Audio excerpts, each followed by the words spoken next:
தோல்வியின் ஆழங்களில் மூழ்கி போனவன் நான், வாழ்ந்திடும் நோக்கம் தன்னை இழந்து போனவன் நான்.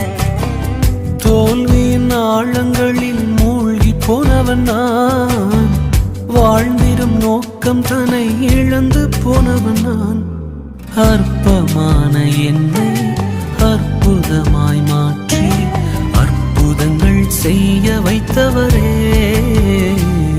எனக்கா இத்தனை கிருபை, என்மே அளவற்ற கிருபை.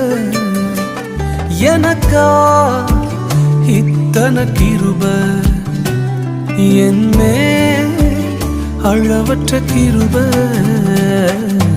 என்னை விட எத்தனை பேர் தகுதியாக இருந்தும் என்ன மட்டும் கிருபை வந்து உயர்த்தி